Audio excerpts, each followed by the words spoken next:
गुरमत अन्नी बोली, काम क्रोध की कच्ची चोरी। पावन शब्द जिसका आप संतां ने पाठ सरवण कीता है। मारू राग दे अंदर धन गुरु नानक देव जी का शब्द, धन गुरु ग्रंथ साहिब जी दे 1022 अंग ते सुभायमान। पावन शब्द दे विच धन गुरु जी रहमत करते हैं कि दूजी दुरमत, दूजी तो भाव द्वैत वाली दुरमत, कोटि मत, अन्नी बोली। जिस मनुख दे अंदर द्वैत भाव वाली कोटि मत होएगी, अन्नी बोली, वो ज्ञान तो सखना होएगा। जिमें कोई मनुख अन्ना होवे, उनके पास वेखण वाला ज्ञान नहीं। जे कोई मनुख बोला है तो उसके पास सुनने वाला ज्ञान नहीं।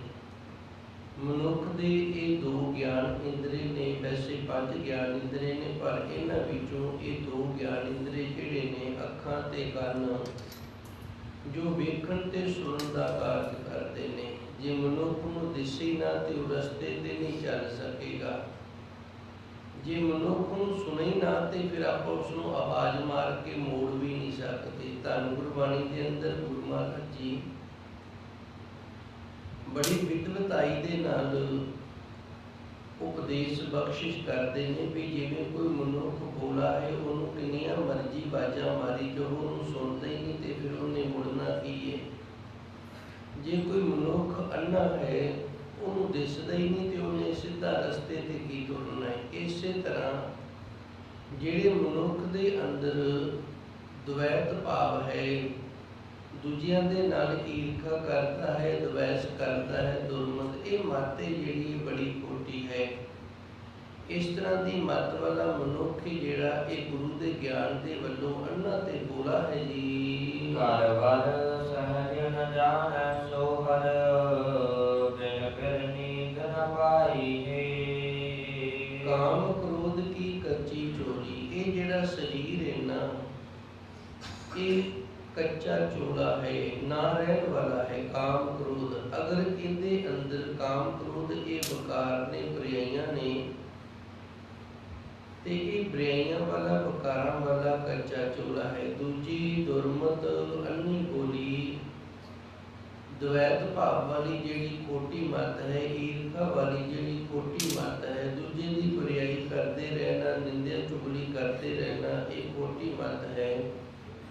इस तरह की मत वाला मनुख जिहड़ा वो गुरु के ज्ञान के वल्लों अन्ना ते बोला हुंदा है। काम क्रोध की कच्ची चोरी, ये शरीर जिहड़ा ये विकारां करके कच्ची चोरी है, भाव नाश होने वाला है। घर वर सहज न जाने शोहर, शोहर कहते ने औरत नूं, पत्नी नूं, बिन फिर नींद ना पाई है। इत्थे गुरु महाराज जी ने इस दृष्टांत के नाल सानूं दस्सिया कि जिवें कोई जिग्यासू अपने अंदर वस रहे वैगुरु नूं नहीं जानदा, तो फिर वो मुक्ति वाली नींद जिहड़ी ये नहीं प्राप्त कर सकता। घर वर सहज न जाने शोहर, शोहर का अर्थ हुंदा है औरत, पत्नी। जिवें कोई औरत अपने पति नूं अपने घर दे विच ना जान सके, भाव चंगा ना समझे,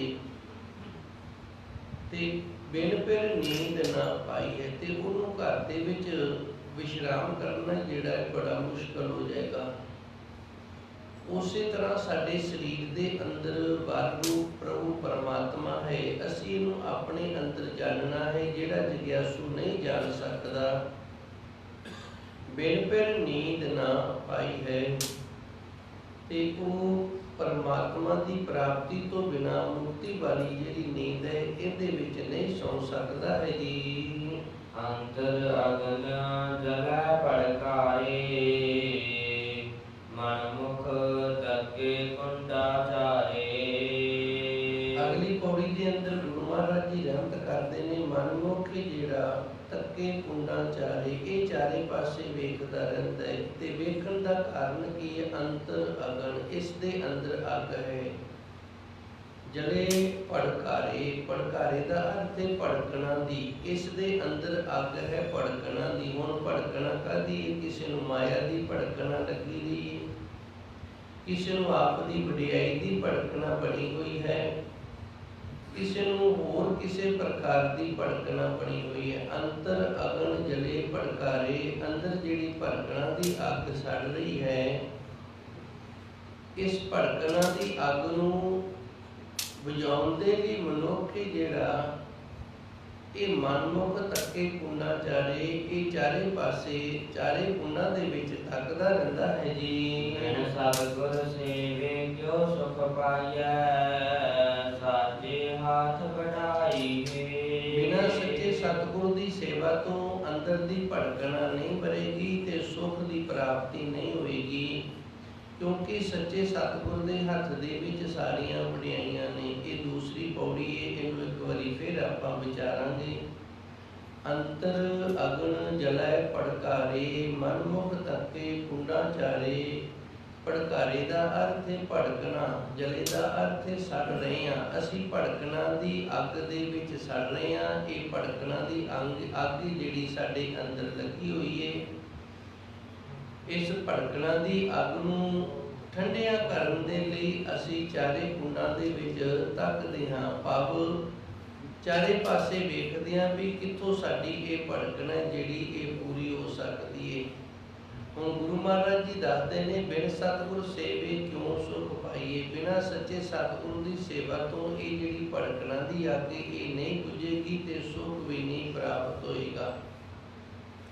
ਸਾਚੇ ਹਾਥ ਵਡਾਈ ਹੈ, ਇਹ ਵਡਿਆਈ ਹੈ ਜਿਹੜੀ ਗੁਰੂ ਦੇ ਦਰ ਦੇ ਨਾਲ ਜੁੜਨ ਵਾਲੀ, ਇਹ ਵੀ ਉਸ ਅਕਾਲ ਪੁਰਖ ਵਾਹਿਗੁਰੂ ਦੇ ਹੱਥ ਹੈ ਜੀ। ਕਾਮ ਕ੍ਰੋਧ ਅਹੰਕਾਰ ਨਿਵਾਰੇ, ਤਸ ਕਰ ਪੰਜ ਸ਼ਬਦ ਸੰਘਾਰੇ। ਅੱਗੇ ਤਾਂ ਗੁਰੂ ਮਹਾਰਾਜ ਜੀ ਰਹਿਮਤ ਕਰਦੇ ਨੇ, ਤਸਕਰ ਪੰਜ। ਤਸਕਰ ਦਾ ਅਰਥ ਹੁੰਦਾ ਚੋਰ, ਪੰਜ ਚੋਰ ਨੇ। ਸ਼ਬਦ ਸੰਘਾਰੇ, ਗੁਰੂ ਦੇ ਸ਼ਬਦ ਦੇ ਨਾਲ ਉਹਨਾਂ ਦਾ ਨਾਸ਼ ਕਰੇ। ਕਾਮ ਕ੍ਰੋਧ ਲੋਭ ਮੋਹ ਹੰਕਾਰ, ਇਹ ਪੰਜ ਚੋਰ ਨੇ। ਇਹਨਾਂ ਪੰਜਾਂ ਚੋਰਾਂ ਦਾ ਨਾਸ਼ ਕਰਨਾ ਹੈ ਗੁਰੂ ਮਹਾਰਾਜ ਜੀ ਦੇ ਸ਼ਬਦ ਦੇ ਨਾਲ। ਵਾਹਿਗੁਰੂ ਸ਼ਬਦ ਦੀ ਕਮਾਈ ਕਰਕੇ ਇਹਨਾਂ ਦਾ ਨਾਸ਼ ਹੋਏਗਾ। ਕਾਮ ਕ੍ਰੋਧ ਹੰਕਾਰ ਨਿਵਾਰੇ, ਇਸ ਤਰ੍ਹਾਂ ਇਹ ਨਾਸ਼ ਹੋ ਜਾਣਗੇ, ਦੂਰ ਹੋ ਜਾਣਗੇ ਜੀ। ਮਾਗੇ ਗਿਆਨ ਜਾਨ ਗਿਆਨ ਖੜਗ ਗਿਆਨ ਖੜਗ ਲੈ ਮਨ ਸੋ ਦੂਜੈ, ਮਨਸਾ ਮਨੈ ਸਮਾਈ ਰੇ। ਅੱਗੇ ਧੰਨ ਗੁਰੂ ਮਹਾਰਾਜ ਜੀ ਰਹਿਮਤ ਕਰਦੇ ਨੇ, ਗੁਰੂ ਦੇ ਉਪਦੇਸ਼ ਦੇ ਨਾਲ ਜਿਹੜੇ ਪੰਜ ਵਿਕਾਰ ਨੇ, ਕਾਮ ਕ੍ਰੋਧ ਲੋਭ ਮੋਹ ਹੰਕਾਰ, ਇਹਨਾਂ ਦਾ ਨਾਸ਼ ਕਰਨਾ ਹੈ। ਤੇ ਨਾਸ਼ ਕਰਨ ਦੇ ਲਈ ਗਿਆਨ ਖੜਗ ਲੈ ਮਨ ਸੋ ਲੂਝੈ। ਲੂਝੇ ਦਾ ਅਰਥ ਹੁੰਦਾ ਯੁੱਧ ਕਰਨਾ, ਤੇ ਗਿਆਨ ਖੜਗ, ਖੜਗ ਦਾ ਅਰਥ ਹੈ ਤਲਵਾਰ। ਅਸੀਂ ਗੁਰੂ ਮਹਾਰਾਜ ਜੀ ਤੋਂ ਗਿਆਨ ਦੀ ਤਲਵਾਰ ਪ੍ਰਾਪਤ ਕਰਕੇ ਇਸ ਮਨ ਦੇ ਨਾਲ ਯੁੱਧ ਕਰਨਾ ਹੈ। ਮਨਸਾ ਮਨੇ ਸਮਾਈ ਹੈ, ਤੇ ਮਨ ਦੇ ਵਿੱਚ ਜਿਹੜੀਆਂ ਇਛਾਵਾਂ ਪੈਦਾ ਹੁੰਦੀਆਂ ਨੇ, ਇਹਨਾਂ ਨੂੰ ਮਨ ਦੇ ਵਿੱਚ ਹੀ ਨਾਸ਼ ਕਰ ਦੇਣਾ ਹੈ। ਕਾਮ ਕ੍ਰੋਧ ਹੰਕਾਰ ਨਿਵਾਰੇ, ਤਸਕਰ ਪੰਜ ਸ਼ਬਦ ਸੰਘਾਰੇ। ਗਿਆਨ ਖੜਗ ਲੈ ਮਨ ਸੋ ਲੂਝੈ, ਮਨਸਾ ਮਨੇ ਸਮਾਈ ਹੈ। ਗੁਰੂ ਮਹਾਰਾਜ ਜੀ ਰਹਿਮਤ ਕਰਦੇ ਨੇ, ਇਹ ਵਿਕਾਰ ਨੇ, ਇਹ ਚੋਰ ਨੇ। ਸਾਡੇ ਅੰਦਰ ਦੀ ਅਧਿਆਤਮਿਕ ਸ਼ਕਤੀ ਦਾ ਇਹ ਨਾਸ਼ ਕਰ ਰਹੇ ਨੇ, ਗਿਆਨ ਨੂੰ ਚੁਰਾ ਰਹੇ ਨੇ। ਗੁਰੂ ਦੇ ਸ਼ਬਦ ਦੇ ਨਾਲ ਇਹਨਾਂ ਪੰਜਾਂ ਵਿਕਾਰਾਂ ਦਾ ਅਸੀਂ ਨਾਸ਼ ਕਰਨਾ ਹੈ। ਗੁਰੂ ਤੋਂ ਗਿਆਨ ਦੀ ਪ੍ਰਾਪਤੀ ਕਰਨੀ ਹੈ, ਇਹ ਤਲਵਾਰ ਹੈ। ਤੇ ਮਨ ਜਿਹੜਾ, ਇਹਦੇ ਨਾਲ ਅਸੀਂ ਜੂਝਣਾ ਹੈ, ਜੰਗ ਕਰਨਾ ਹੈ, ਯੁੱਧ ਕਰਨਾ ਹੈ। ਮਨਸਾ ਮਨੇ ਸਮਾਈ ਹੈ। ਜਦੋਂ ਮਨ ਨੂੰ ਜਿੱਤ ਲਵਾਂਗੇ ਤੇ ਫਿਰ ਮਨ ਦੀਆਂ ਜਿਹੜੀਆਂ ਇਛਾਵਾਂ ਨੇ ਮਨ ਦੇ ਵਿੱਚ ਹੀ ਸਮਾ ਜਾਂਦੀਆਂ ਹਨ ਜੀ। ਮਾਂ ਕੀ ਰਖਤ ਪਿਤਾ ਬਿਦ ਧਾਰਾ, ਮੂਰਤ ਸੂਰਤ ਕਰ ਆਕਾਰਾ। ਸਾਡੀ ਜਿਹੜੀ ਪੈਦਾਇਸ਼ ਸੀ ਉਹ ਮਾਤਾ ਪਿਤਾ ਤੋਂ ਹੋਈ ਹੈ। ਮਾਂ ਕੀ ਰਖਤ ਪਿਤਾ ਬਿਦ ਧਾਰਾ, ਮਾਤਾ ਪਿਤਾ ਤੋਂ ਸਾਡੀ ਪੈਦਾਇਸ਼ ਹੋਈ ਹੈ। ਮੂਰਤ ਸੂਰਤ ਕਰ ਅਪਾਰਾ, ਉਸ ਅਕਾਲ ਪੁਰਖ ਵਾਹਿਗੁਰੂ ਨੇ ਸਾਡੀ ਕਿਤਨੀ ਸੋਹਣੀ ਮੂਰਤ ਬਣਾਈ ਹੈ। ਸਰੀਰ ਇੱਕ ਮੂਰਤੀ ਦੀ ਤਰ੍ਹਾਂ ਹੈ। ਸੂਰਤ ਤੇ ਫਿਰ ਇਹਨੂੰ ਕਿੰਨੀ ਸੋਹਣੀ ਸੂਰਤ ਦਿੱਤੀ ਹੈ, ਸੋਹਣਾ ਬਣਾਇਆ ਹੈ। ਕਰ ਅਪਾਰਾ। ਵੇਖੋ ਕਿੰਨਾ ਅਪਾਰਾ ਭਾਵ ਪਾਰਾਵਾਰ ਤੋਂ ਰਹਿਤ ਇਹ ਕਿਰਿਆ ਕੀਤੀ ਹੋਈ ਹੈ। ਇੱਥੇ ਮੈਂ ਥੋੜਾ ਜਿਹਾ ਦੱਸਾਂਗਾ। ਇੱਕ ਸੂਰਤ ਹੁੰਦੀ ਹੈ, ਇੱਕ ਸੀਰਤ ਹੁੰਦੀ ਹੈ। ਸੂਰਤ ਜਿਹੜੀ ਹੈ ਬਾਹਰ ਦੀ ਸੁੰਦਰਤਾਈ ਹੈ ਤੇ ਸੀਰਤ ਹੈ ਜਿਹੜੀ ਇਹ ਅੰਦਰ ਦੀ ਸੂਰਤਤਾਈ ਹੈ। ਅੱਖਰ ਨੇ ਜਿਹੜੇ ਉਹ ਤਿੰਨ ਹੀ ਨੇ, ਬਸ ਲਗ ਮਾਤਰਾ ਦਾ ਥੋੜਾ ਜਿਹਾ ਫਰਕ ਹੈ। ਸੂਰਤ ਹੈ ਜਿਹੜੀ ਇਹ ਬਾਹਰ ਦੀ ਸੁੰਦਰਤਾਈ ਨੂੰ ਆਖਿਆ ਜਾਂਦਾ ਹੈ। ਸੀਰਤ ਹੈ ਜਿਹੜੀ ਇਹ ਅੰਦਰ ਦੀ ਸੂਰਤਤਾਈ ਹੈ। ਮੂਰਤ ਸੂਰਤ ਕਰ ਅਪਾਰਾ। ਉਸ ਅਕਾਲ ਪੁਰਖ ਵਾਹਿਗੁਰੂ ਨੇ ਸਾਡਾ ਕਿਤਨਾ ਸੋਹਣਾ ਸਰੂਪ ਬਣਾਇਆ ਹੈ। ਮਾਂ ਕੀ ਰਖਤ ਪਿਤਾ ਬਿਦ ਤਾਰਾ। ਤੇ ਇਹਦੀ ਰਚਨਾ ਜਿਹੜੀ ਮਾਤਾ ਪਿਤਾ ਦੇ ਸੰਬੰਧ ਤੋਂ ਹੋਈ ਹੈ ਜੀ। ਜੋਤ ਦਾਤ ਜੇਤੀ ਸਭ ਤੇਰੀ, ਤੂੰ ਕਰਤਾ ਸਭ ਠਾਰੀ ਹੈ। ਜੋਤ ਦਾਤ, ਜੋਤ ਦਾ ਅਰਥ ਹੈ ਮਨੁੱਖ ਦੇ ਅੰਦਰ ਦਾ ਗਿਆਨ ਪ੍ਰਕਾਸ਼। ਦਾਤ ਦਾ ਅਰਥ ਹੈ ਵਾਹਿਗੁਰੂ ਦੇ ਵੱਲੋਂ ਮਿਲਿਆ ਜੇਤੀ। ਹਰ ਇੱਕ ਮਨੁੱਖ ਨੂੰ ਉਸ ਵਾਹਿਗੁਰੂ ਦੇ ਵੱਲੋਂ ਜਿੰਨਾ ਗਿਆਨ ਮਿਲਿਆ ਸਭ ਤੇਰੀ, ਇਹ ਸਾਰਾ ਤੇਰਾ ਹੀ ਗਿਆਨ ਦਿੱਤਾ ਹੋਇਆ ਹੈ। ਤੂੰ ਕਰਤਾ ਸਭ ਠਾਈ ਹੈ। ਇਹ ਵਾਹਿਗੁਰੂ ਤੂੰ ਹਰ ਥਾਂ ਤੇ ਵਿਆਪਕ ਹੈ। ਇਹ ਮੇਰੇ ਸੱਚੇ ਸਤਿਗੁਰੂ ਜੀ, ਤੂੰ ਹਰ ਥਾਂ ਤੇ ਵਿਆਪਕ ਹੈ ਤੇ ਤੇਰਾ ਦਿੱਤਾ ਹੋਇਆ ਗਿਆਨ ਹੈ ਜਿਹੜਾ, ਇਹ ਗਿਆਨ ਦੀ ਦਾਤ ਹਰ ਇੱਕ ਨੂੰ ਮਿਲੀ ਹੈ ਜੀ। ਅਜਿਹੀ ਕੀਆ ਜੰਮਣ ਮਰਨਾ, ਗੁਰ ਤੇ ਸਮਝ ਪੜੀ ਕਿਆ ਡਰਨਾ। ਧੰਨ ਗੁਰੂ ਜੀ ਰਹਿਮਤ ਕਰਦੇ ਨੇ, ਇਹ ਅਕਾਲ ਪੁਰਖ ਵਾਹਿਗੁਰੂ, ਇਹ ਜਿਹੜਾ ਜੰਮਣਾ ਤੇ ਮਰਨਾ ਹੈ ਨਾ, ਇਹ ਤੇਰੇ ਤੋਂ ਹੀ ਹੋਇਆ ਹੈ। ਤੁਝੀ ਕੀਆ ਜੰਮਣ ਮਰਨਾ। ਇਹ ਜੰਮਣ ਮਰਨ ਵਾਲੀ ਜਿਹੜੀ ਕਿਰਿਆ ਹੈ ਨਾ 84 ਲੱਖ ਜੂਨਾਂ ਦੇ ਵਿੱਚ, ਇਹ ਤੇਰੀ ਬਣਾਈ ਹੋਈ ਹੈ। ਗੁਰ ਤੇ ਸਮਝ ਪੜੀ ਕਿਆ ਡਰਨਾ। ਤੇ ਜਦੋਂ ਗੁਰੂ ਤੋਂ ਸਾਨੂੰ ਸਮਝ ਪੈ ਗਈ ਫਿਰ ਡਰਨਾ ਕਾਹਦਾ ਹੈ? ਫਿਰ ਡਰਨਾ ਤਾਂ ਰਹਿ ਹੀ ਨਹੀਂ ਜਾਂਦਾ ਹੈ। ਭਗਤ ਕਬੀਰ ਜੀ ਦਾ ਫਰਮਾਨ ਹੁੰਦਾ, ਜੇ ਮਰਨੇ ਤੇ ਜਗ ਡਰੇ, ਮੇਰੇ ਮਨ ਆਨੰਦ। ਮਰਨੇ ਹੀ ਤੇ ਪਾਈਏ ਪੂਰਨ ਪਰਮਾਨੰਦ। ਭਗਤ ਕਬੀਰ ਜੀ ਕਹਿੰਦੇ ਨੇ ਜਿਹੜੀ ਮੌਤ ਤੋਂ ਲੋਕੀ ਡਰਦੇ ਨੇ ਨਾ, ਮੇਰੇ ਮਨ ਦੇ ਵਿੱਚ ਉਸ ਮੌਤ ਦੀ ਨੇੜਤਾ ਹੀ ਵੇਖ ਕੇ ਤੇ ਬੜੀ ਖੁਸ਼ੀ ਹੁੰਦੀ ਹੈ, ਕਿਉਂਕਿ ਉਸ ਪ੍ਰਭੂ ਪਰਮਾਤਮਾ ਦੀ ਪ੍ਰਾਪਤੀ ਜਿਹੜੀ ਪਰਮ ਆਨੰਦ ਹੈ ਜਿਹੜਾ ਉਹ ਮਰਨ ਤੋਂ ਹੀ ਮਿਲਦਾ ਹੈ। ਤੇ ਫਿਰ ਮਨਮੁਖ ਨੂੰ ਕਿਉਂ ਡਰ ਲੱਗਦਾ ਹੈ ਮੌਤ ਤੋਂ? ਸਾਨੂੰ ਕਿਉਂ ਡਰ ਲੱਗਦਾ ਮੌਤ ਤੋਂ? ਇਹਨੂੰ ਇਸ ਤਰ੍ਹਾਂ ਸਮਝ ਲਓ, ਇੱਕ ਕੋਈ ਗੁਰਮੁਖ ਪਿਆਰਾ ਹੈ, ਉਹ ਆਪਣੇ ਘਰੋਂ ਨਿਕਲਿਆ ਹੈ, ਅੱਗੇ ਉਹਨੂੰ ਪਤਾ ਹੀ ਨਹੀਂ ਮੈਂ ਕਿੱਥੇ ਜਾਣਾ, ਤੇ ਫਿਰ ਉਹ ਡਰੇਗਾ ਮੈਂ ਉਹ ਰਾਤ ਕਿੱਥੇ ਕੱਟਾਂਗਾ, ਅੱਗੇ ਕਿੱਥੇ ਜਾਵਾਂਗਾ। ਜਿਹੜੇ ਨੂੰ ਪਤਾ ਹੈ ਵੀ ਮੈਂ ਅੱਗੇ ਆਪਣੇ ਟਿਕਾਣੇ ਤੇ ਮੰਜ਼ਿਲ ਤੇ ਪਹੁੰਚ ਜਾਣਾ ਹੈ, ਕਿ ਮੇਰਾ ਆਸਰਾ ਹੈਗਾ, ਤੇ ਉਹ ਫਿਰ ਘਰੋਂ ਨਿਕਲਣ ਲੱਗਾ ਡਰਦਾ ਨਹੀਂ। ਉਸੇ ਤਰ੍ਹਾਂ ਅਸੀਂ ਤਾਂ ਡਰਦੇ ਹਾਂ, ਸਾਨੂੰ ਅੱਗੇ ਦਾ ਗਿਆਨ ਨਹੀਂ, ਅੱਗੇ ਦੀ ਸੋਝੀ ਨਹੀਂ, ਸਾਨੂੰ ਪਤਾ ਹੀ ਨਹੀਂ ਅੱਗੇ ਕਿੱਥੇ ਜਾਣਾ ਹੈ। ਇਸ ਕਰਕੇ ਸਾਨੂੰ ਮੌਤ ਤੋਂ ਡਰ ਲੱਗਦਾ ਵੀ ਕਿਤੇ ਇਹ ਸਰੀਰ ਗਵਾ ਕੇ ਅਸੀਂ ਮੌਤ ਆ ਜਾਵੇ, ਸਰੀਰ ਦਾ ਨਾਸ ਹੋ ਜਾਵੇ ਤੇ ਅੱਗੇ ਪਤਾ ਨਹੀਂ ਕਿਹੜੀ ਜੂਨ 'ਚ ਪਵਾਂਗੇ। ਜੇ ਪਤਾ ਹੋਵੇ ਵੀ ਅਸੀਂ ਗੁਰਪੂਰੀ ਦੇ ਵਿੱਚ ਗੁਰੂ ਦੇ ਚਰਨਾਂ ਵਿੱਚ ਜਾ ਸਮਾਉਣਾ ਹੈ, ਜਿਸ ਗੁਰੂ ਨੂੰ ਅਸੀਂ ਯਾਦ ਕਰਦੇ ਹਾਂ, ਜਿਸ ਗੁਰੂ ਦੀ ਬਾਣੀ ਪੜ੍ਹਦੇ ਹਾਂ, ਜਿਸ ਗੁਰੂ ਦੇ ਨਾਲ ਅਸੀਂ ਜੁੜੇ ਹਾਂ, ਉਸ ਗੁਰੂ ਦੇ ਚਰਨਾਂ ਦੇ ਵਿੱਚ ਸਾਡਾ ਜਾ ਕੇ ਵਾਸਾ ਹੋ ਜਾਣਾ, ਤੇ ਫਿਰ ਮਨ ਦੇ ਵਿੱਚ ਚਾਅ ਹੋਏਗਾ, ਖੁਸ਼ੀ ਹੋਏਗੀ। ਭਗਤ ਜੀ ਨੂੰ ਇਸ ਗੱਲ ਦਾ ਖਿਆਲ ਨਹੀਂ, ਜੇ ਮਰਨੇ ਤੇ ਜਗ ਡਰੇ, ਮੇਰੇ ਮਨ ਆਨੰਦ। ਤਾਂ ਹੀ ਤਾਂ ਉਹਨਾਂ ਨੇ ਕਹਿਤਾ ਸਾਡੇ ਮਨ ਦੇ ਵਿੱਚ ਖੁਸ਼ੀ ਹੈ, ਜਿਹੜੇ ਗੁਰੂ ਨੂੰ ਅਸੀਂ ਯਾਦ ਕਰਦੇ ਹਾਂ, ਉਸ ਗੁਰੂ ਦੇ ਚਰਨਾਂ ਦੇ ਵਿੱਚ ਅਸੀਂ ਜਾ ਸਮਾਉਣਾ ਹੈ।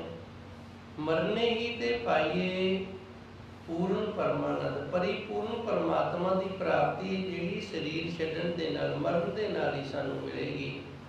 ਤੁਝੀ ਕੀਆ ਜੰਮਣ ਮਰਨਾ ਹੀ, ਮੇਰੇ ਵਾਹਿਗੁਰੂ ਇਹ ਜੰਮਣਾ ਤੇ ਮਰਨਾ ਵੀ ਤੇਰਾ ਬਣਾਇਆ ਹੋਇਆ ਹੈ। ਗੁਰ ਤੇ ਸਮਝ ਪੜੀ ਕਿਆ ਡਰਨਾ।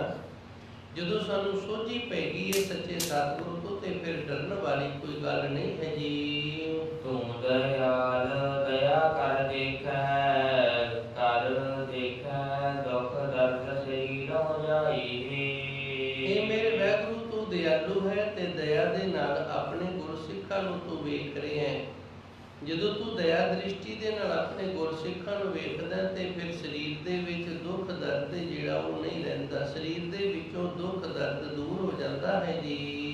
ਨਿਜ ਕਰ ਬੈਸ ਰਹੇ ਭਉ ਖਾਇਆ, ਤਾਪਤ ਰਾਖੇ ਠਾਕਰ ਹਾਇਆ। ਨਿਜ ਘਰ, ਇਹ ਸਾਡਾ ਜਿਹੜਾ ਸਰੀਰ ਹੈ, ਜੇ ਮਨ ਇਹਦੇ ਵਿੱਚ ਹੀ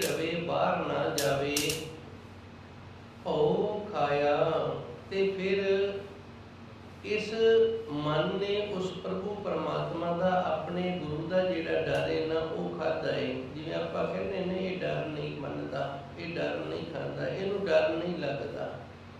ਜੇ ਮਨ ਨੂੰ ਡਰ ਲੱਗੇ ਵੀ ਮੈਂ ਵਕਾਰ ਕਰ ਰਿਹਾ ਤੇ ਮੇਰਾ ਗੁਰੂ ਹੈ ਜਿਹੜਾ, ਮੈਂ ਇਹਦੇ ਤੋਂ ਦੂਰ ਹੋ ਜਾਵਾਂਗਾ, ਮੈਂ ਬੁਰਾਈਆਂ ਕਰ ਰਿਹਾ ਜਿਨ੍ਹਾਂ ਕਰਕੇ ਮੇਰੀ ਗੁਰੂ ਤੋਂ ਵਿੱਥੀ ਬਣ ਰਹੀ ਹੈ, ਫਿਰ ਇਹ ਮਨ ਜਿਹੜਾ ਇਹ ਨਹੀਂ ਜਾਏਗਾ, ਇਹ ਬੁਰਾ ਕਰਮ ਨਹੀਂ ਕਰੇਗਾ। ਨਿਜ ਕਰ ਬੈਸ ਰਹੇ ਭਉ ਖਾਇਆ। ਧੰਨ ਗੁਰੂ ਮਹਾਰਾਜ ਜੀ ਰਹਿਮਤ ਕਰਦੇ ਨੇ, ਜਿਨ੍ਹਾਂ ਦੇ ਮਨ ਸਰੀਰ ਦੇ ਵਿੱਚ ਹੀ ਬੈਠੇ ਰਹਿੰਦੇ ਨੇ, ਉਹਨਾਂ ਨੇ ਗੁਰੂ ਦਾ ਡਰ ਜਿਹੜਾ ਹੈ ਉਹ ਖਾਧਾ ਹੋਇਆ ਹੈ। ਧਾਵਤ ਰਾਖੇ ਠਾਕ ਰਹਾਇਆ। ਧਾਵਤ ਦਾ ਅਰਥ ਹੁੰਦਾ ਧਾਮਣੀ, ਮਨ ਦਾ ਦੌੜਨਾ। ਰਾਖੇ ਠਾਕ, ਠਾਕ ਦਾ ਅਰਥ ਹੁੰਦਾ ਰੋਕ ਕੇ ਰੱਖਣਾ, ਰਹਾਇਆ। ਉਹਨਾਂ ਨੇ ਫਿਰ ਇਸ ਦੌੜ ਰਹੇ ਮਨ ਨੂੰ ਨਾ ਰੋਕ ਕੇ ਰੱਖਿਆ, ਤੇ ਮਨ ਦੌੜਦਾ ਕਿੱਧਰੇ? ਬੁਰਾਈਆਂ ਦੇ ਪਿੱਛੇ, ਵਿਕਾਰਾਂ ਦੇ ਪਿੱਛੇ, ਔਗਣਾਂ ਦੇ ਪਿੱਛੇ ਜਿਹੜਾ ਮਨ ਜਾਂਦਾ ਹੈ। ਜੇ ਇਹਨੇ ਗੁਰੂ ਦਾ ਡਰ ਖਾਧਾ ਹੋਵੇ ਫਿਰ ਇਹ ਸਰੀਰ ਦੇ ਵਿੱਚ ਰਹਿੰਦਾ, ਤੇ ਜਿਹੜੇ ਗੁਰਮੁਖ ਨੇ ਉਹ ਇਸ ਮਨ ਦੀ ਧਾਮਣੀ ਨੂੰ ਰੋਕ ਕੇ ਰੱਖਦੇ ਹਨ ਜੀ। ਕਮਲ ਵਿਗਾਸ ਹਰੇ ਸਰ ਸੁਭਰ, ਆਤਮ ਰਾਮ ਸਖਾਈ ਹੈ। ਕਮਲ ਇੱਕ ਫੁੱਲ ਦਾ ਨਾਂ ਹੈ, ਵਿਗਾਸ ਦਾ ਅਰਥ ਹੈ ਖਿੜਨਾ, ਹਰੇ ਦਾ ਅਰਥ ਹੈ ਹਰਿਆ ਭਰਿਆ, ਸਰ ਦਾ ਅਰਥ ਹੈ ਸਰੋਵਰ, ਸੁਭਰ ਦਾ ਅਰਥ ਹੈ ਭਰੇ ਹੋਏ। ਆਤਮ ਰਾਮ ਸਖਾਈ ਹੈ। ਮੇਰਾ ਅਕਾਲ ਪੁਰਖ ਵਾਹਿਗੁਰੂ ਆਤਮ ਕਰਕੇ ਸਾਰਿਆਂ ਦੇ ਅੰਦਰ ਰਮਿਆ ਹੋਇਆ। ਰਾਮ ਦਾ ਅਰਥ ਹੁੰਦਾ ਰਮਿਆ ਹੋਇਆ, ਆਤਮ ਦਾ ਅਰਥ ਹੈ ਆਤਮਕ। ਜਿਵੇਂ ਸਮਝਣ ਦੇ ਲਈ ਸੂਰਜ ਤੋਂ ਕਿਰਨਾਂ ਆਉਂਦੀਆਂ ਨੇ, ਤੇ ਉਹ ਕਿਰਨਾਂ ਨੇ ਜਿਹੜੀਆਂ ਉਹ ਹਰ ਇੱਕ ਜੀਵ ਦੇ ਅੰਦਰ ਵਸੀਆਂ ਹੋਈਆਂ ਨੇ। ਜਿਤਨੇ ਪੌਦੇ ਨੇ ਕਿਰਨਾਂ ਨੂੰ ਲੈ ਕੇ ਇਹ ਵਡੋਤਰੀ ਕਰਦੇ ਨੇ। ਮਨੁੱਖ ਜਿਹੜਾ ਇਹਨੂੰ ਕਿਰਨਾਂ ਤੋਂ ਡੀ ਵਿਟਾਮਿਨ ਦੀ ਪ੍ਰਾਪਤੀ ਹੁੰਦੀ ਹੈ। ਹੁਣ ਇਹ ਕਿਰਨਾਂ ਕਿਸੇ ਨਾ ਕਿਸੇ ਰੂਪ ਦੇ ਵਿੱਚ ਸਾਡੇ ਸਰੀਰ ਦੇ ਅੰਦਰ ਸਮਾਈਆਂ ਹੋਈਆਂ ਨੇ।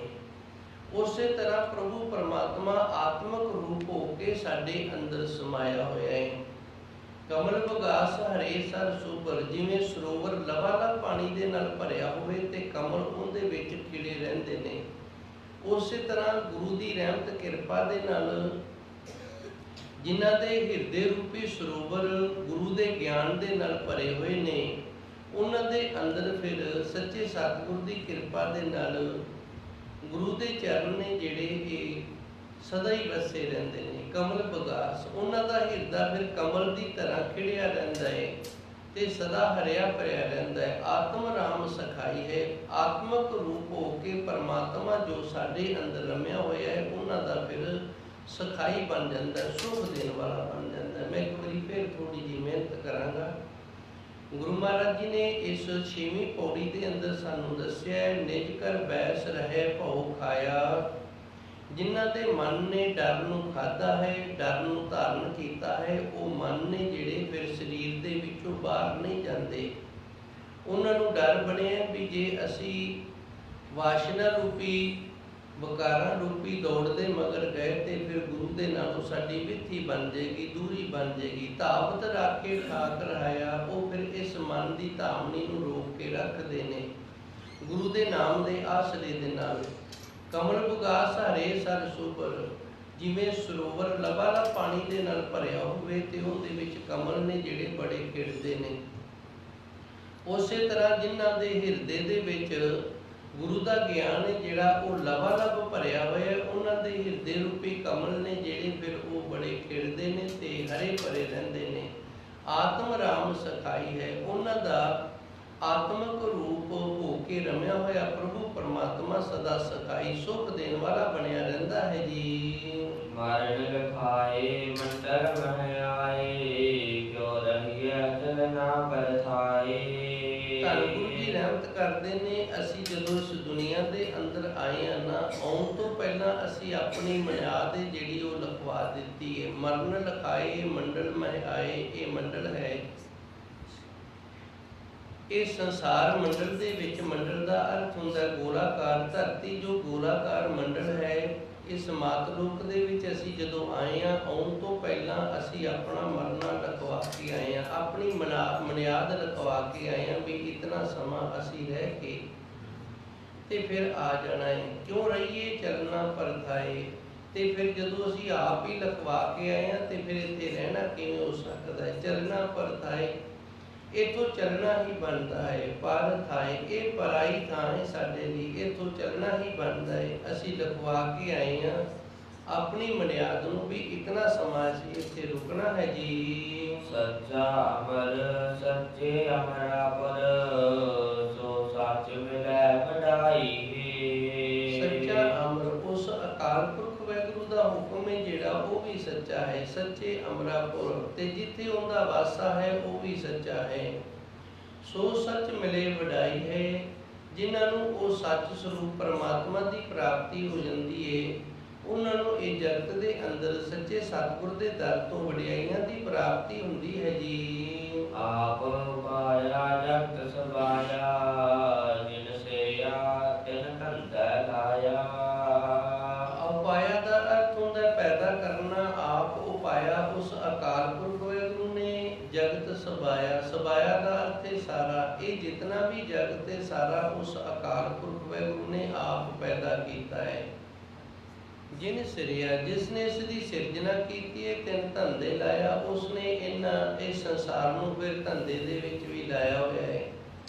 हर एक मनुष्य जिहड़ा वो अपनी रोजी रोटी दे लई किसी न किसी धंधे दे नाल जुड़िया है। ते ये धंधा जिहड़ा सिरे सिर धंधे लाईदा, सानू सिरे सिर वेख के ना योगता के अनुसार उस तरह के काम दे विच ला दिंदा है। जिस तरह की जिसके पास योग्यता होंदी है उस तरह का उन्होंने इस संसार के अंदर अपनी रोजी रोटी तोड़न के लिए धंधा मिल जाता है। धन गुरु जी रहमत की है सच्चे सतगुर ने भी वेख गुरमुख प्यारिया, इस संसार के अंदर तू आया है, तेरी पैदाइश जेड़ी उस अकाल पुरख वाहिगुरू ने की है। जोत दात जेती सब तेरी। जोत, जोत का अर्थ है प्रकाश, ते प्रकाश जेड़ा ये अंदरों ज्ञान का प्रकाश है, बाहर का प्रकाश नहीं, किसी दीवे बल्ब का प्रकाश नहीं। जोत दात जेती सब तेरी है। वाहिगुरू जी तेरी जोती की दात है जेड़ी जिन्नी किसी को मिल जाती है ना, उतनी उसके पास होंगी है। भाव जिन्ना तू किसी को ज्ञान देना है उतना ज्ञान है जिहड़ा वो उसके पास होंदा है। तू करता सब ठाई, ते तू सारिया थावां ते करन वाला आप है। एक ग्रंथ है उसका नाम है बिरती प्रभाकर, उनके अंदर भी लखारी ने इनका बड़ा सुंदर दृष्टांत दिता है। वो कहता है जिहड़ी सानू विद्या प्राप्त होंदी है ना, ये मूल चेतन इसका मूल है। साडे अंदर एक चेतन सत्ता है, जिहड़ी चेतन सत्ता है ये विद्या का मूल है, मुढ़ है। ये चेतन सत्ता की है, उस परमात्मा वाहिगुरू की एक समर्था है, जिहड़ी समर्था दे नाल असीं तुरे फिरदे हां। जदों साडे अंदरों चेतन सत्ता खो लैंदा है, फिर ये शरीर जिहड़ा ये ठंडा हो जाता है। केवल तो केवल एक मिट्टी का तोदा या लाश जी बन के रह जाता, कोई क्रिया नहीं करता। जितनी भी क्रिया वो चेतन सत्ता दे नाल हो रही है। इनू इस तरह समझ लो जिवें तेल है, तेल कला नहीं दौड़ सकता। जदों इनू किसी मशीनरी के विच पाया जाता है तो फिर ये मशीनरी नूं दड़ा के आप विच दौड़दा है। उस तरह वो प्रभु परमात्मा ने संसार नूं दौड़ाउण दे लई माया की रचना की है, ते आप इस माया रूपी रची हुई सृष्टि दे विच व्यापक होकर सारियां दे अंदर चेतन सत्ता करके आप भी नाल दौड़ रहे हैं। धन गुरु महाराज जी रहमत करते ने, उस परमात्मा ने जो ज्ञान की सानू जोत दी है, सच्चे सतगुर की जो ज्ञान की जोत है ना, उस ज्ञान की जोत के नाल ही असी इस दुनिया के अंदर आन के उस तरह का कारोबार करते हैं, उस तरह का धंधा करते हैं। आप पाया जगत सुबाया, जिन सिरिया तिन धंधे लाया, उसने फिर सानू उस धंधे का ज्ञान दे दिता है भी ये धंधा है, इस ज्ञान के नाल तू कर ते तेनू इहदे नाल रोजी रोटी मिलेगी जी। सच्चा ऊपर अवर न दिसै, साचे कीमत पाई है।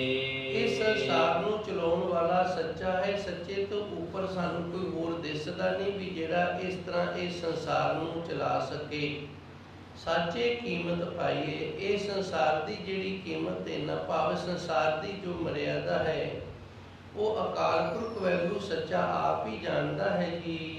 ऐथै कोई डालन चारे, खेल तमाशा धुंधुकारे। ਅੱਗੇ ਤਾਂ ਗੁਰੂ ਮਹਾਰਾਜ ਜੀ ਇੱਕ ਦ੍ਰਿਸ਼ਟਾਂਤ ਦਿੰਦੇ ਨੇ, ਬਿਲੜਾ ਜਿਵੇਂ ਬਾਹਰ ਦੇ ਲੋਕ ਇੱਥੇ ਗਾਈਆਂ ਮੱਝਾਂ ਚਾਰਨ ਆ ਜਾਂਦੇ ਨੇ ਨਾ, ਉਹਨਾਂ ਨੂੰ ਗੋਲੜੇ ਆਖਦੇ ਨੇ। ਬਾਹਰ ਦੇ ਲੋਕ ਇੱਧਰ ਆ ਜਾਂਦੇ ਨੇ ਮੱਝਾਂ ਗਾਈਆਂ ਚਾਰਨ, ਤੇ ਜਦੋਂ ਉਹਨਾਂ ਦੇ ਏਰੀਏ ਦੇ ਵਿੱਚ ਵਰਸ਼ਾ ਹੋ ਜਾਂਦੀ ਹੈ ਜਾਂ ਚਰਾਂਦ ਮਿਲ ਜਾਂਦੀ ਹੈ ਤੇ ਫਿਰ ਉਹ ਇੱਥੋਂ ਚਲੇ ਜਾਂਦੇ ਨੇ। ਇਸੇ ਤਰ੍ਹਾਂ ਇੱਥੇ ਅਸੀਂ ਦੁਨੀਆ ਦੇ ਅੰਦਰ ਗੋਲੜੇ ਦੀ ਤਰ੍ਹਾਂ 4 ਕੁ ਦਿਨਾਂ ਦੇ ਲਈ ਆਏ ਹਾਂ। ਇੱਥੇ ਗੋਲੜਾ ਦਿਨ ਚਾਰੇ, ਜਦੋਂ ਸਾਡੀ ਇੱਥੋਂ ਚੋਗ ਚੁਗੀ ਗਈ ਤੇ ਫਿਰ ਅਸੀਂ ਇੱਥੋਂ ਚਲੇ ਜਾਣਾ। ਖੇਲ ਤਮਾਸ਼ਾ ਧੁੰਦੂਕਾਰੇ, ਇਹ ਸਾਰਾ ਖੇਲ ਤਮਾਸ਼ਾ ਬਣਿਆ। ਧੁੰਦੂਕਾਰੇ ਦਾ ਅਰਥ ਹੁੰਦਾ ਹੈ ਜਿੰਦੀ ਸਾਨੂੰ ਸਮਝ ਨਾ ਆ ਸਕੇ। ਇਹ ਪ੍ਰਭੂ ਪਰਮਾਤਮਾ ਦਾ ਇੱਕ ਤਮਾਸ਼ਾ ਬਣਾਇਆ ਹੋਇਆ ਹੈ, ਇੱਕ ਖੇਡ ਬਣਾਈ ਹੋਈ ਹੈ ਤੇ ਹੈ ਸਾਰਾ ਹੀ ਧੰਦੂਕਾਰਾ ਜੀ। ਬਾਜੀ ਖੇਲ ਗਏ ਬਾਜੀਗਰ, ਜੋ ਅਹਨਸ ਸੁਪਨੇ ਬਖਲਾਈ ਹੈ। ਅੱਗੇ ਗੁਰੂ ਮਹਾਰਾਜ ਜੀ ਰਹਿਮਤ ਕਰਦੇ ਨੇ, ਜਿਵੇਂ ਬਾਜੀਗਰ ਬਾਜੀਆਂ ਪਾ ਕੇ ਕਿਸੇ ਪਿੰਡ ਨੂੰ ਛੱਡ ਕੇ ਤੇ ਫਿਰ ਅਗਲੇ ਪਿੰਡ 'ਚ ਚਲਾ ਜਾਂਦਾ ਹੈ, ਇਸੇ ਤਰ੍ਹਾਂ ਅਸੀਂ 1 ਜੂਨ ਦੇ ਵਿੱਚ ਬਾਜੀਆਂ ਪਾ ਕੇ ਤੇ ਫਿਰ ਅਗਲੀ ਜੂਨ ਦੇ ਵਿੱਚ ਚਲੇ ਜਾਂਦੇ ਹਾਂ। ਜੋ ਨਿਸ ਸੁਪਨੇ ਪਖਲਾਈ, ਨਿਸ ਕਹਿੰਦੇ ਨੇ ਹਨੇ ਰਾਤ ਨੂੰ ਤੇ ਸੁਪਨਾ ਕਹਿੰਦੇ ਨੇ ਸੁਪਨੇ ਨੂੰ। ਪਖਲਾਈ ਦਾ ਅਰਥ ਹੈ ਜਿਵੇਂ ਸੁਪਨੇ ਦੇ ਵਿੱਚ ਅਸੀਂ ਭੁੱਲ ਜਾਂਦੇ ਹਾਂ ਵੀ ਅਸੀਂ ਕੁਝ ਹੋਰ ਹਾਂ ਤੇ ਸੁਪਨਾ ਸਾਨੂੰ ਕੁਝ ਹੋਰ ਹੀ ਆਈ ਜਾਂਦਾ ਹੈ। ਬਾਜੀ ਖੇਲ ਗਏ ਬਾਜੀਗਰ, ਜਿਵੇਂ ਬਾਜੀਗਰ ਬਾਜੀ ਖੇਡ ਕੇ ਅੱਗੇ ਚਲੇ ਜਾਂਦੇ ਨੇ, ਉਸੇ ਤਰ੍ਹਾਂ ਇਸ ਜੂਨ ਦੇ ਵਿੱਚੋਂ ਅਸੀਂ ਬਾਜੀ ਖੇਡ ਕੇ ਅੱਗੇ ਚਲੇ ਜਾਣਾ ਹੈ। ਜੋ ਨਿਸ ਸੁਪਨੇ ਪਖਲਾਈ ਹੈ, ਜਿਵੇਂ ਰਾਤ ਨੂੰ ਸੌਣ ਦੇ ਸਮੇਂ ਸੁਪਨਾ ਆਉਂਦਾ ਤੇ ਸੁਪਨੇ ਦੇ ਵਿੱਚ ਅਸੀਂ ਪਖਲਾ ਜਾਂਦੇ ਹਾਂ ਜੀ। ਤਿਨ ਕਉ ਤਖਤ ਮਿਲੀ ਵਡਿਆਈ, ਨਿਰਭਉ ਮਨ ਵਸਿਆ ਲਿਵਲਾਈ। ਸੱਚੇ ਸਤਿਗੁਰ ਦੇ ਤਖਤ ਤੇ ਜਾ ਕੇ ਵਡਿਆਈਆਂ ਉਹਨਾਂ ਨੂੰ ਮਿਲਦੀਆਂ ਨੇ ਜਿਨ੍ਹਾਂ ਨੇ ਆਪਣੇ ਮਨ ਦੇ ਅੰਦਰ ਨਿਰਭਉ ਪ੍ਰਭੂ ਪਰਮਾਤਮਾ ਦਾ ਵਾਸਾ ਕੀਤਾ ਹੋਇਆ, ਜਿਨ੍ਹਾਂ ਨੇ ਵਾਹਿਗੁਰੂ ਗੁਰਮੰਤਰ ਨੂੰ ਹਿਰਦੇ ਦੇ ਅੰਦਰ ਵਸਾਇਆ ਹੋਇਆ ਹੈ।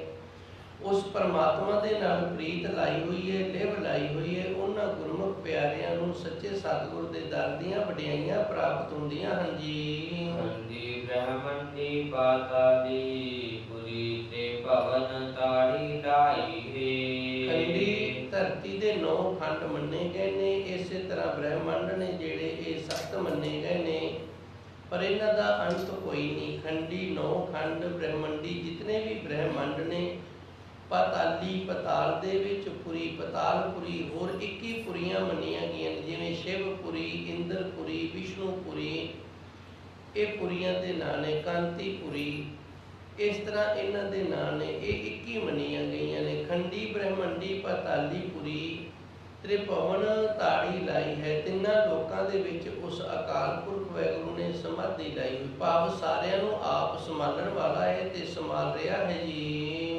ਸਾਚੀ ਨਗਰੀ ਤਖਤ ਸਜਾਵਾ, ਗੁਰਮੁਖ ਸਾਚ ਮਿਲੈ ਸੁਖ ਪਾਵਾ। ਉਹ ਪ੍ਰਭੂ ਪਰਮਾਤਮਾ ਦਾ ਜਿਹੜਾ ਵਸਾਇਆ ਹੋਇਆ ਸੱਚਖੰਡ ਹੈ ਉਹ ਵੀ ਸੱਚਾ ਹੈ, ਤੇ ਜਿਹੜੇ ਤਖਤ ਤੇ ਬੈਠ ਕੇ ਉਹ ਫੈਸਲਾ ਕਰਦਾ ਉਹ ਵੀ ਸੱਚਾ ਹੈ। ਸਾਚੀ ਨਗਰੀ, ਉਸ ਦਾ ਨਗਰ ਵੀ ਸੱਚਾ ਹੈ। ਤਖਤ ਸਜਾਵਾ, ਤੇ ਸੱਚ ਦੇ ਤਖਤ ਤੇ ਬੈਠਾ ਹੋਇਆ ਹੈ। ਗੁਰਮੁਖ ਸਾਚ ਮਿਲੇ, ਜੇ ਗੁਰਮੁਖ ਹੋ ਕੇ ਅਸੀਂ ਸੱਚ ਨੂੰ ਮਿਲ ਲਈਏ ਸੁਖ ਪਾਵਾ ਤੇ ਫਿਰ ਸੁੱਖਾਂ ਦੀਆਂ ਪ੍ਰਾਪਤੀਆਂ ਹੁੰਦੀਆਂ ਹਨ ਜੀ। ਸਾਚੇ ਸਾਚੈ ਤਖਤ ਵਡਾਈ, ਹਉ ਮੈਂ ਗਣਤ ਗਵਾਈ ਹੈ। ਸੱਚੇ ਦੇ ਦਰ ਤੇ ਸੱਚਿਆਂ ਦੀ ਵਡਿਆਈ ਹੁੰਦੀ ਹੈ। ਸਾਚੇ ਸਾਚੈ ਤਖਤ ਵਡਾਈ, ਸੱਚਿਆਂ ਦੀ ਸੱਚੇ ਤਖਤ ਤੇ ਸੱਚ ਕਰਕੇ ਵਡਿਆਈ ਹੁੰਦੀ ਹੈ। ਹਉਮੈ ਗਣਤ ਗਵਾਈ ਹੈ, ਤੇ ਸੱਚੇ ਕੌਣ ਨੇ? ਜਿਨ੍ਹਾਂ ਨੇ ਆਪਣੇ ਅੰਦਰੋਂ ਹਉਮੈ ਦੀਆਂ ਗਿਣਤੀਆਂ ਮਿਣਤੀਆਂ ਨਾਸ਼ ਕਰ ਲਈਆਂ ਹਨ ਜੀ। ਗਣਤ ਗਣਿਆ ਸਹਸਾ ਜੀਐ, ਜੋ ਸੁਖ ਪਾਵੈ ਤੂਐ ਦੀਐ। ਧੰਨ ਗੁਰੂ ਜੀ ਰਹਿਮਤ ਕਰਦੇ ਨੇ, ਗਣਤ ਗਣੀਏ ਸਹਸਾ ਜੀਏ। ਜਿਹੜੀਆਂ ਗਿਣਤੀਆਂ ਮਿਣਤੀਆਂ ਕਰਨੀਆਂ ਨੇ ਨਾ, ਇਹ ਮਨ ਦੇ ਅੰਦਰ ਸਹਸਾ ਪੈਦਾ ਕਰਦੀਆਂ ਨੇ। ਗਿਣਤੀਆਂ ਮਿਣਤੀਆਂ ਤੋਂ ਭਾਵ ਹੈ ਕਿ ਮਨ ਦੇ ਵਿੱਚ ਕਈ ਪ੍ਰਕਾਰ ਦੀਆਂ ਊਟ ਪਟਾਂਗ ਵਿਚਾਰਾਂ ਨੇ ਜਿਹੜੀਆਂ ਉਹ ਚੱਲਦੀਆਂ ਰਹਿੰਦੀਆਂ ਨੇ। ਇਸ ਤਰ੍ਹਾਂ ਦੀਆਂ ਗਿਣਤੀਆਂ ਮਿਣਤੀਆਂ ਜਿਹੜੀਆਂ ਨੇ ਸਹਿਸਾ ਜੀਏ, ਇਸ ਜੀ ਦੇ ਅੰਦਰ ਇੱਕ ਪ੍ਰਕਾਰ ਦਾ ਸਹਿਸਾ ਦੁੱਖ ਬਣਿਆ ਰਹਿੰਦਾ ਹੈ। ਕਿਉਂ ਸੁਖ ਭਾਵੇ ਦੂਏ ਤੀਏ, ਇੱਕ ਨੂੰ ਛੱਡ ਕੇ ਜਿਹੜਾ ਦੂਜੇ ਤੀਜੇ ਪਾਸੇ ਤੁਰਿਆ ਫਿਰਦਾ, ਉਹਨੂੰ ਦੱਸੋ ਕਿਵੇਂ ਸੁਖ ਮਿਲੇਗਾ ਜੀ। ਨਿਰਮਲ ਏਕ ਨਿਰੰਜਨ ਦਾਤਾ, ਗੁਰਪੂਰੇ ਤੇ ਪਤ ਪਾਈ ਹੈ। ਮੈਲ ਤੋਂ ਰਹਿਤ ਕੇਵਲ ਤੇ ਕੇਵਲ ਇੱਕ ਅਕਾਲ ਪੁਰਖ ਵਾਹਿਗੁਰੂ ਹੈ, ਜੋ ਸਾਰਿਆਂ ਨੂੰ ਦਾਤਾ ਦੇਣ ਵਾਲਾ ਹੈ। ਗੁਰਪੂਰੇ ਤੇ ਪਤ ਪਾਈ ਹੈ, ਪਰਿਪੂਰਨ ਗੁਰੂ ਤੋਂ ਹੀ ਇਹ ਇੱਜ਼ਤ ਤੇ ਜਿਹੜੀ ਪਵਿੱਤਰ ਹੋਣ ਵਾਲੀ ਇਹ ਸਾਨੂੰ ਪ੍ਰਾਪਤ ਹੁੰਦੀ ਹੈ ਜੀ। ਜੁਗ ਜੁਗ ਵੇਲੀ ਗੁਰਮੁਖ ਜਾਤਾ, ਸਾਚਾ ਰਬ ਰਹਿਆ ਮਨ ਰਾਤਾ। ਜੁਗਾਂ ਜਗੰਤਰਾਂ ਦੇ ਵਿੱਚ ਕਿਸੇ ਵਿਰਲੇ ਗੁਰਮੁਖ ਨੇ ਉਸ ਅਕਾਲ ਪੁਰਖ ਵਾਹਿਗੁਰੂ ਸੱਚ ਸਰੂਪ ਨੂੰ ਜਾਣਨਾ ਕੀਤਾ ਹੈ। ਸਾਚਾ ਰਬ ਰਿਹਾ ਮਨ ਰਾਤਾ, ਤੇ ਸੱਚਾ ਜਿਹੜਾ ਉਹ ਹਰ ਥਾਂ ਤੇ ਵਿਆਪਕ ਹੈ, ਰਵਿਆ ਹੋਇਆ ਹੈ। ਸਾਡਾ ਮਨ ਹੈ ਜਿਹੜਾ ਧੰਨ ਗੁਰੂ ਨਾਨਕ ਦੇਵ ਜੀ ਰਹਿਮਤ ਕਰਦੇ ਨੇ, ਮਨ ਰਾਤਾ ਉਸ ਪਰਮਾਤਮਾ ਦੇ ਵਿੱਚ ਰੰਗਿਆ ਗਿਆ ਹੈ ਜੀ। ਜਿਸ ਕੀ ਓਟ ਗਹੀ ਸੁਖ ਪਾਇਆ, ਮਨ ਤਨ ਮੈਲ ਨ ਕਾਈ ਹੈ। ਜਿਨ੍ਹਾਂ ਨੇ ਉਸ ਅਕਾਲ ਪੁਰਖ ਵਾਹਿਗੁਰੂ ਦੀ ਓਟ ਲੈ ਲਈ ਏ, ਉਹਨਾਂ ਨੂੰ ਸੁਖ ਦੀ ਪ੍ਰਾਪਤੀ ਹੋ ਗਈ ਏ। ਮਨ ਤਨ ਮੈਲ ਨਾ ਕਾਈ ਹੈ, ਤੇ ਓਟ ਲੈਣ ਵਾਲਾ ਨੇ ਜਿਹੜਾ ਉਹਦੇ ਮਨ ਤੇ ਤਨ ਦੇ ਵਿੱਚ ਕਦੇ ਵੀ ਵਿਕਾਰਾਂ ਬੁਰਾਈਆਂ ਦੀ ਮੈਲ ਜਿਹੜੀ ਇਹ ਨਹੀਂ ਹੋਣੀ ਚਾਹੀਦੀ। ਧੰਨ ਗੁਰੂ ਜੀ ਨੇ ਇਹ 13ਵੀਂ ਪੌੜੀ 16 ਪੌੜੀਆਂ ਦਾ ਸ਼ਬਦ ਦੇ ਸੱਚੇ ਸਤ ਤੇ 13ਵੀਂ ਪੌੜੀ ਦੇ ਵਿੱਚ ਕਿਰਪਾ ਕਰਦੇ ਨੇ। ਜੁਗ ਜੁਗ ਵਿਰਲੀ ਗੁਰਮੁਖ ਜਾਤਾ, ਜੁਗਾ ਜਗੰਤਰਾਂ ਦੇ ਵਿੱਚ ਕਿਸੇ ਵਿਰਲੇ ਨੇ ਗੁਰਮੁਖ ਬਣ ਕੇ ਉਸ ਅਕਾਲ ਪੁਰਖ ਵਾਹਿਗੁਰੂ ਸੱਚ ਸਰੂਪ ਨੂੰ ਜਾਣਿਆ, ਸੱਚ ਨੂੰ ਜਾਣਿਆ। ਸਾਚਾ ਰਬ ਰਿਹਾ ਮਨ ਰਾਤਾ, ਜੋ ਸਾਡੇ ਮਨ ਦੇ ਵਿੱਚ ਰਹਿਣ ਵਾਲਾ, ਸਾਡੇ ਮਨ ਨੂੰ ਆਪਣੇ ਪ੍ਰੇਮ ਦੇ ਵਿੱਚ ਰੰਗਣ ਵਾਲਾ ਪਰਮਾਤਮਾ ਸੱਚ ਹੈ, ਉਹ ਸਾਰੀਆਂ ਥਾਵਾਂ ਤੇ ਵਿਆਪਕ ਹੈ। ਤਿਸ ਕੀ ਓਟ ਗਹੀ ਸੁਖ ਪਾਇਆ, ਜਦੋਂ ਅਸੀਂ ਉਹਦਾ ਆਸਰਾ ਲੈਂਦੇ ਹਾਂ ਤੇ ਫਿਰ ਸਾਰੇ ਸੁੱਖ ਨੇ ਜਿਹੜੇ ਉਹ ਸਾਨੂੰ ਪ੍ਰਾਪਤ ਹੋ ਜਾਂਦੇ ਨੇ। ਮਨ ਤਨ ਮੈਲ ਨਾ ਕਾਈ ਹੈ, ਜਿਨ੍ਹਾਂ ਨੇ ਨਾਮ ਦਾ ਆਸਰਾ ਲੈ ਲਿਆ, ਨਾਮ ਦੀ ਓਟ ਲੈ ਲਈਏ, ਉਹਨਾਂ ਦੇ ਮਨ ਤੇ ਤਨ ਦੇ ਵਿੱਚ ਕਿਸੇ ਪ੍ਰਕਾਰ ਦੀ ਫਿਰ ਬੁਰਾਈਆਂ ਵਿਕਾਰਾਂ ਦੀ ਮੈਲ ਜਿਹੜੀ ਨਹੀਂ ਰਹਿੰਦੀ ਹੈ ਜੀ। ਜੀਵ ਰਸਾਇਨ ਸਾਚਾ ਰਾਤੀ, ਹਰ ਪ੍ਰਭ ਸੰਗੀ ਭਉ ਨ ਭਰਾਤੀ। ਜੀਵ ਸਾਡੀ ਰਸਨਾ ਹੈ, ਇਹਨੂੰ ਰਸਾਇਣ, ਇਹਨੂੰ ਰਸ ਆਉਣ ਲੱਗ ਜਾਂਦਾ ਸਾਚੇ ਰਾਤੀ, ਜਦੋਂ ਇਹ ਸੱਚ ਦੇ ਵਿੱਚ ਰੰਗ ਜਾਂਦੀ ਹੈ। ਜੀਵ ਰਸਾਇਣ ਸਾਚੇ ਰਾਤੀ, ਜੀਵ ਜਿਹੜੀ ਇਹ ਰਸ ਲੈਣ ਲੱਗ ਜਾਂਦੀ ਹੈ ਜਦੋਂ ਸੱਚ ਦੇ ਵਿੱਚ ਰੰਗੀ ਜਾਂਦੀ ਹੈ। ਹਰ ਪ੍ਰਭ ਸੰਗੀ ਭਉ ਨਾ ਭਰਾਤੀ, ਜਿਨ੍ਹਾਂ ਦਾ ਹਰੀ ਅਕਾਲ ਪੁਰਖ ਵਾਹਿਗੁਰੂ ਸੰਗੀ ਬਣ ਜਾਂਦਾ, ਸਾਥੀ ਬਣ ਜਾਂਦਾ ਹੈ, ਉਹਨਾਂ ਦੇ ਅੰਦਰ ਨਾ ਕੋਈ ਡਰ ਰਹਿੰਦਾ ਤੇ ਨਾ ਹੀ ਭਰਾਤੀ। ਭਰਾਤੀ ਇੱਕ ਭ੍ਰਾਂਤ ਮੈਲ ਹੈ, ਕਿਸੇ ਪ੍ਰਕਾਰ ਦੀ ਅੰਦਰ ਨਾ ਮੈਲ ਰਹਿੰਦੀ ਹੈ ਤੇ ਨਾ ਹੀ ਕਿਸੇ ਪ੍ਰਕਾਰ ਦਾ ਅੰਦਰ ਡਰ ਰਹਿੰਦਾ ਹੈ ਜੀ। ਰਵਣ ਸਰੋਤ ਰਚੇ ਗੁਰਬਾਣੀ, ਜੋਤੀ ਜੋਤ ਮਿਲਾਈ ਹੈ। ਗੁਰਬਾਣੀ ਧੰਨ ਗੁਰੂ ਗ੍ਰੰਥ ਸਾਹਿਬ ਜੀ ਦੇ ਅੰਦਰ ਪਾਵਨ ਬਾਣੀ ਸਾਡੇ ਗੁਰੂ ਦੀ ਬਾਣੀ ਹੈ। ਸ਼ਰਵਣ ਕਹਿੰਦੇ ਨੇ ਕੰਨਾਂ ਨੂੰ, ਸਰੋਤ ਸੁਣ ਕੇ ਸਾਡੇ ਕੰਨ ਨੇ ਜਿਹੜੇ ਇਹ ਗੁਰਬਾਣੀ ਨੂੰ ਸੁਣ ਕੇ ਰਜੇ, ਰਜੇ ਤੋਂ ਭਾਵੇਂ ਸੰਤੋਖ ਆ ਜਾਂਦਾ ਹੈ, ਕੰਨਾਂ ਨੂੰ ਗਿਆਨ ਦੀ ਪ੍ਰਾਪਤੀ ਹੋ ਜਾਂਦੀ। ਜਦੋਂ ਅਸੀਂ ਕੰਨਾਂ ਦੇ ਨਾਲ ਗੁਰਬਾਣੀ ਸੁਣਦੇ ਹਾਂ ਨਾ, ਫਿਰ ਗੁਰੂ ਦੀ ਕਿਰਪਾ ਹੁੰਦੀ, ਰਹਿਮਤ ਹੁੰਦੀ ਹੈ, ਗੁਰਬਾਣੀ ਦੇ ਵਿੱਚੋਂ ਗਿਆਨ ਨੂੰ ਪ੍ਰਾਪਤ ਸਾਡੇ ਕੰਨ ਕਰਦੇ ਨੇ। ਜੋਤੀ ਜੋਤ ਮਲਾਈ ਹੈ, ਜਿਨ੍ਹਾਂ ਦੇ ਕੰਨਾਂ ਨੇ ਧੰਨ ਗੁਰਬਾਣੀ ਦੇ ਗਿਆਨ ਨੂੰ ਪ੍ਰਾਪਤ ਕਰ ਲਿਆ, ਉਹਨਾਂ ਦੇ ਅੰਦਰ ਦੀ ਜੋ ਪ੍ਰਤੱਖ ਜੋਤ ਹੈ ਉਸ ਅਕਾਲ ਪੁਰਖ ਵਾਹਿਗੁਰੂ ਦੀ ਅਖੰਡ ਜੋਤ ਦੇ ਵਿੱਚ ਸਮਾ ਜਾਂਦੀ ਹੈ ਜੀ। ਰਖ ਰਖ ਪੈਰ ਧਰੇ ਪਉ ਧਰਨਾ, ਜਗ ਕਤ ਦੇਖੋ ਤੇਰੀ ਸਰਣਾ। ਪਉ ਧਰਨਾ ਦਾ ਅਰਥ ਹੈ, ਪਉ ਦਾ ਅਰਥ ਹੈ ਪੈਰ, ਤੇ ਧਰਨਾ ਦਾ ਅਰਥ ਹੈ ਧਰਤੀ ਦੇ ਉੱਤੇ। ਰਖ ਰਖ ਪੈਰ ਧਰੇ ਪਉ ਧਰਨਾ, ਇਸ ਪੌੜੀ 15ਵੀਂ ਦੇ ਅੰਦਰ ਗੁਰੂ ਮਹਾਰਾਜ ਜੀ ਨੇ ਸਾਨੂੰ ਦੱਸਿਆ ਗੁਰੂ ਮਰਿਆਦਾ ਦੇ ਉੱਤੇ ਤੁਰਨਾ ਨਾ ਜਿਹੜਾ, ਇਹ ਇਤਨਾ ਔਖਾ ਹੈ ਜਿਵੇਂ ਕੋਈ ਬੰਦਾ ਕੰਡਿਆਂ ਵਾਲੇ ਰਸਤੇ ਦੇ ਵਿੱਚ ਤੁਰ ਰਿਹਾ ਤੇ ਪੈਰਾਂ ਦੇ ਵਿੱਚੋਂ ਨੰਗਾ ਹੈ, ਫਿਰ ਉਹ ਆਪਣੇ ਪੈਰ ਨੇ ਨਾ ਜਿਹੜੇ ਬੜੇ ਧਿਆਨ ਦੇ ਨਾਲ ਰੱਖਦਾ, ਵੇਖ ਵੇਖ ਕੇ ਰੱਖਦਾ ਵੀ ਕਿਤੇ ਕੰਡੇ ਦੇ ਉੱਤੇ ਪੈਰ ਤਾਂ ਨਹੀਂ ਆ ਜਾਂਦਾ। ਰੱਖ ਰੱਖ ਪੈਰ ਧਰੇ ਪਉ ਧਰਨਾ। ਧਰਤੀ ਦੇ ਉੱਤੇ ਵੇਖ ਵੇਖ ਕੇ ਪੈਰ ਨੇ ਜਿਹੜੇ ਇਹ ਜਿਵੇਂ ਧਰੇ ਜਾਂਦੇ ਨੇ, ਵੀ ਕਿਤੇ ਨੰਗੇ ਪੈਰ ਨੇ ਤੇ ਰਸਤਾ ਜਿਹੜਾ ਇਹ ਕੰਡਿਆਂ ਵਾਲਾ ਹੈ, ਪੈਰ ਦੇ ਵਿੱਚ ਕੋਈ ਕੰਡਾ ਨਾ ਵੱਜ ਜਾਵੇ। ਇਸੇ ਤਰ੍ਹਾਂ ਗੁਰਮੁਖ ਪਿਆਰੇ ਜਿਹੜੇ ਗੁਰੂ ਮਾਰਗ ਤੇ ਤੁਰਨ ਵਾਲੇ ਨੇ, ਉਹ ਵੀ ਆਪਣੇ ਪੈਰ ਨੇ ਜਿਹੜੇ ਧਰਤੀ ਤੇ ਜਦੋਂ ਗੁਰੂ ਮਾਰਗ ਤੇ ਜਦੋਂ ਤੁਰਦੇ ਨੇ ਨਾ, ਉਹ ਵੀ ਬੜਾ ਵੇਖ ਵੇਖ ਕੇ ਤੁਰਦੇ ਨੇ, ਵੇਖ ਵੇਖ ਕੇ ਰੱਖਦੇ ਨੇ, ਵੀ ਕਿਤੇ ਬੁਰਾਈਆਂ ਬਕਾਰਾਂ ਰੂਪੀ ਜਿਹੜੇ ਹਉਮੈ ਹੰਕਾਰ ਰੂਪੀ ਜਿਹੜੇ ਕੰਡੇ ਨੇ ਇਹ ਨਾ ਵੱਜ ਜਾਣ। ਜਦ ਕਤ ਦੇਖੋ ਤੇਰੀ ਸਰਨਾ, ਤੇ ਜਿੱਥੇ ਕਿਤੇ ਵੀ ਉਹ ਵੇਖਦੇ ਨੇ ਉਹ ਆਪਣੇ ਆਪ ਨੂੰ ਇਹ ਸੱਚੇ ਸਤਿਗੁਰੂ ਜੀ ਤੇਰੀ ਸ਼ਰਨ ਦੇ ਵਿੱਚ ਹੀ ਵੇਖਦੇ ਹਨ ਜੀ। ਦੁਖ ਸੁਖ ਜਿਹੇ ਦੁਹੈ ਮਨ ਭਾਵੈ, ਤੁਝੀ ਸਿਉ ਬਨ ਆਈ ਤੇ ਹੈ। ਗੁਰਮੁਖ ਨੇ ਜਿਹੜੇ ਉਹਨਾਂ ਨੂੰ ਜੇ ਦੁੱਖ ਹੋਵੇ ਜੇ ਸੁੱਖ ਹੋਵੇ ਤੇ ਦੇ ਤੁਹੈ ਮਨ ਭਾਵੇ, ਤੁਸੀਂ ਫਿਰ ਵੀ ਉਹਨਾਂ ਨੂੰ ਚੰਗੇ ਲੱਗਦੇ ਹੋ। ਜਿਹੜੇ ਗੁਰਮੁਖ ਨੇ ਉਹਨਾਂ ਦਾ ਸੁਭਾਅ ਹੋ ਜਾਂਦਾ ਹੈ ਗੁਰੂ ਦੇ ਦਰ ਤੋਂ ਦੁੱਖ ਮਿਲੇ ਤੇ ਭਾਵੇਂ ਸੁੱਖ ਮਿਲੇ,